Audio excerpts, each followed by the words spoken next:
One of the first things I want you to begin to do right now is to take a brave look at your life. Look at your life right now where it is. So let me ask you some questions. As you begin to look out on the future, look out on this year, let's take personal inventory. What has brought you here?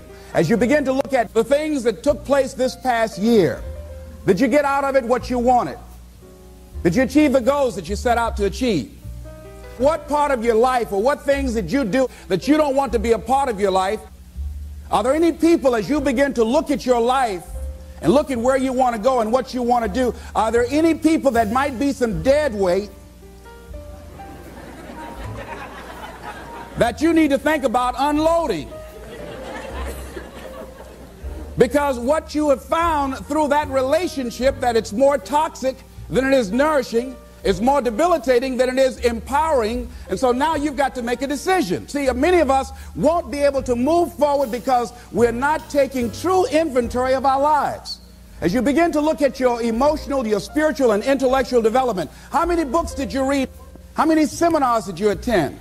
How many classes that you take to begin to develop yourself professionally, to improve your craft or your skill? How many new things that you learn? Just take some personal inventory, just thinking. Beginning to know yourself. What are the things about your past that has influenced you right now? What's your philosophy of life? What are your beliefs, things that you feel very strongly about? What are some of the things that you have picked up along the way that you've been doing them for so long you think that they're you, that you need to begin to re-examine them and perhaps get them out of your life?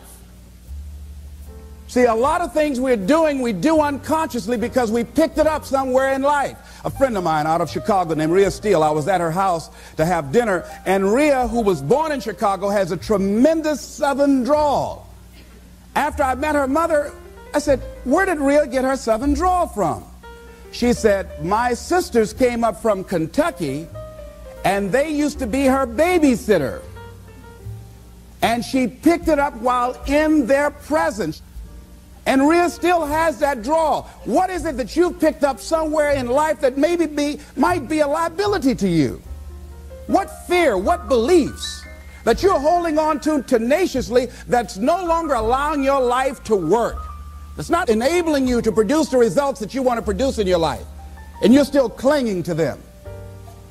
See, as we go into a new world, there's some old behaviors that just won't fit.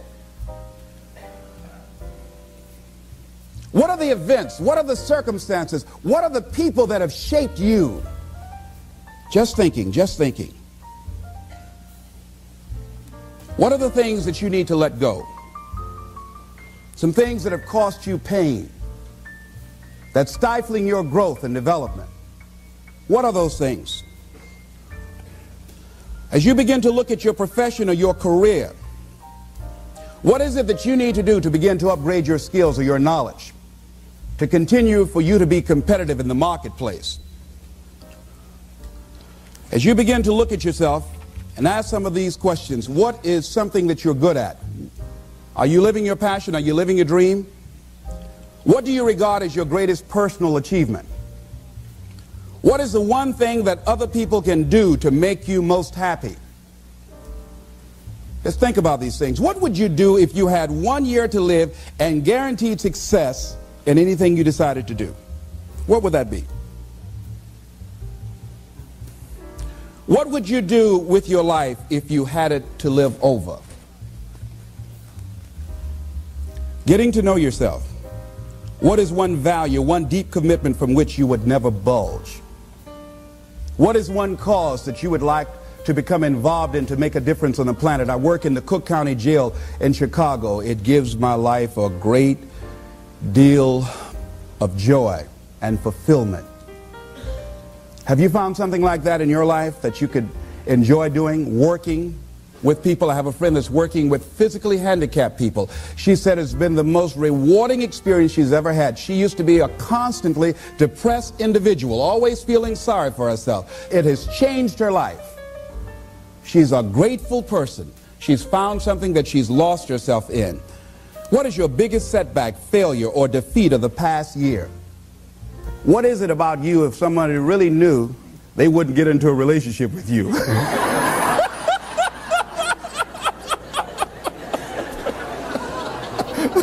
Now don't go tell it. But once you acknowledge what that is, then start working on it and changing it. Change that. It's easy to blame the other person, but start taking ownership for where you are. Are you proud of how you have been living your life? Have you explored your natural talents, your gifts, by enthusiastically trying a variety of activities?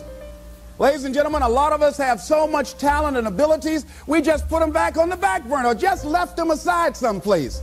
Never did anything with them, never brought them out here. Used to do them extremely well in high school or college, or just had a natural gift and never did anything with it. What are you sitting on? What gifts are you sitting on?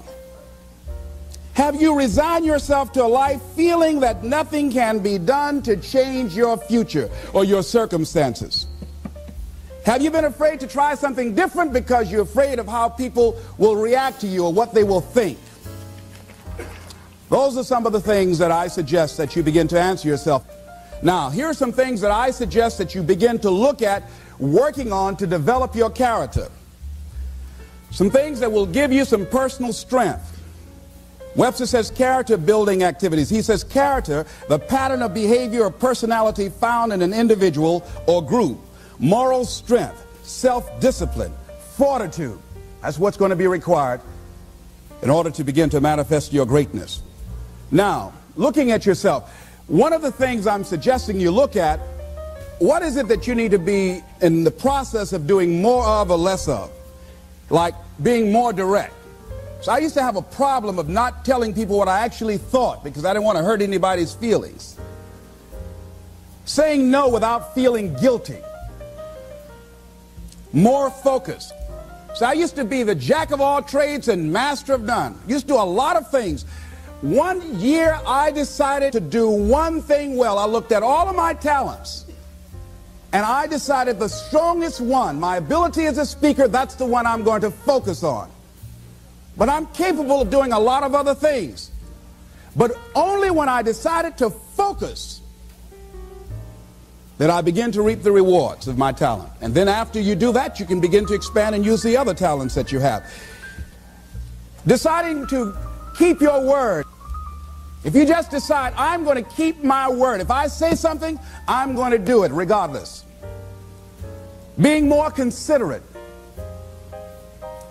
More trusting, more disciplined, being less fearful, being more adventurous. Find something that you can look at your life that you say, hey, I know I've got a problem in this area, being late. I need to take care of that. Procrastinating, I need to deal with that.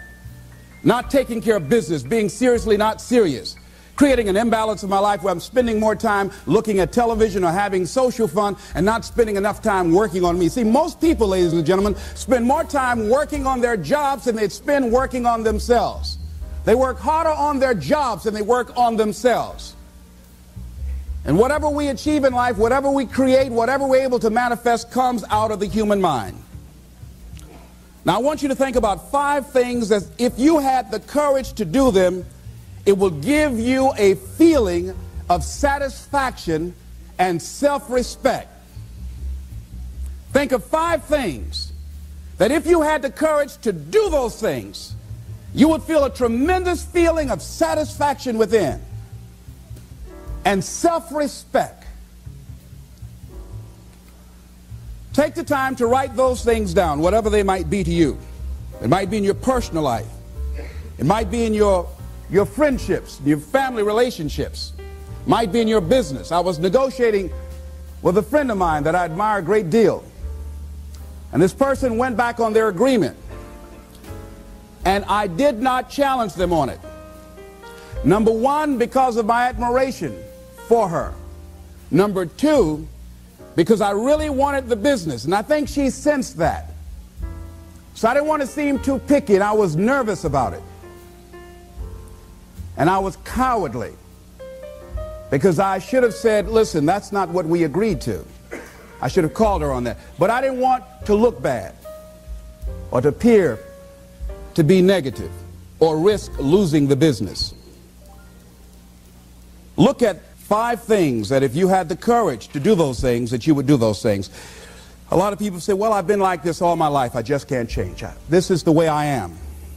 Dr. Harold Griswold, a psychologist and author of Direct Decision Therapy, said something. He says, when someone says, I can't change, some part of them wants to change, but the payoffs for his present behavior are greater than the payoffs for a changed behavior, or his fear of change is too great. Ladies and gentlemen, it takes courage to live your dreams.